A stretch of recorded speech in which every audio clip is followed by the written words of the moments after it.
மற்றொரு முக்கிய செய்தி, கனியாமூர் தனியார் பள்ளி மாணவி மரண வழக்கில் கள்ளக்குறிச்சி தலைமை குற்றவியல் நீதித்துறை நடுவர் நீதிமன்றம் புதிய உத்தரவை பிறப்பித்துள்ளது. இதுகுறித்து கூடுதல் விவரங்களுடன் இணைகிறார் செய்தியாளர் சிவபிரகாசம். வணக்கம் சிவபிரகாசம், விவரங்களை சொல்லுங்க. வணக்கம் ஆனந்தி. கள்ளக்குறிச்சி அருகே கனியாமூரில் உள்ள தனியார் பள்ளி மாணவி ஸ்ரீமதி மரண வழக்கு தொடர்பாக சிபிசிஐடி போலீசார் நீதிமன்றத்தில் தாக்கல் செய்யப்பட்ட குற்றப்பத்திரிகையில் இருந்து சம்பந்தப்பட்ட பள்ளி ஆசிரியரான ஹரிப்பிரியா, கீர்த்திகா ஆகிய இருவரையும் நீக்கப்பட்டதற்கு எதிர்ப்பு தெரிவித்தும் வழக்கிற்கு தேவையான ஆதாரங்கள் மற்றும் ஆவணங்கள் மிகவும் தெளிவான முறையில் வழங்க வேண்டும் என்றும் வலியுறுத்தி மாணவி ஸ்ரீமதியின் தாய் செல்வி நீதிமன்றத்தில் வழக்கு தொடர்ந்தார்.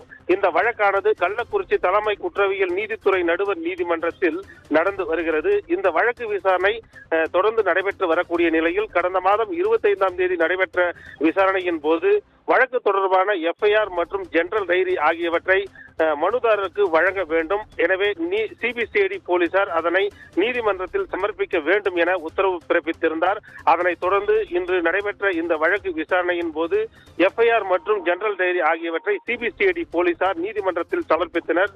அதனை பெற்றுக்கொண்ட நீதிபதி ஸ்ரீராம் இந்த வழக்கு விசாரணையை அடுத்த மாதம் 11ஆம் தேதிக்கு ஒத்திவைத்து உத்தரவிட்டார். அதேபோல் கடந்த 25ஆம் தேதி நடைபெற்ற விசாரணையின் போது தொலைபேசி அலுவலக உரிய அதிகாரிகள் வழங்க வேண்டும் எனவும் தெரிவித்திருந்தார். மனுதாரர் கேட்ட தொலைபேசி உரையாடல் பதிவுகள் வழங்க முடியாது என்றும் நீதிபதி உத்தரவு தெரிவித்திருந்தார். இந்த நிலையில் தற்போது இந்த வழக்கில் இருந்து உயிரிழந்த மாணவியினுடைய தாய் தாக்கல் செய்யப்பட்ட இந்த வழக்கானது ஏற்கனவே விடுவிக்கப்பட்ட ஆசிரியர்கள் 2 பேரையும் இந்த வழக்கில் சேர்ப்பது தொடர்பான விசாரணையை அடுத்த மாதம் 13ஆம் தேதி நடைபெறும் விசாரணையில் வாதிடலாம் எனவும் நீதிபதி அவர்கள் தற்போது புதிய உத்தரவு பிறப்பித்து உள்ளார். ஆனந்தி,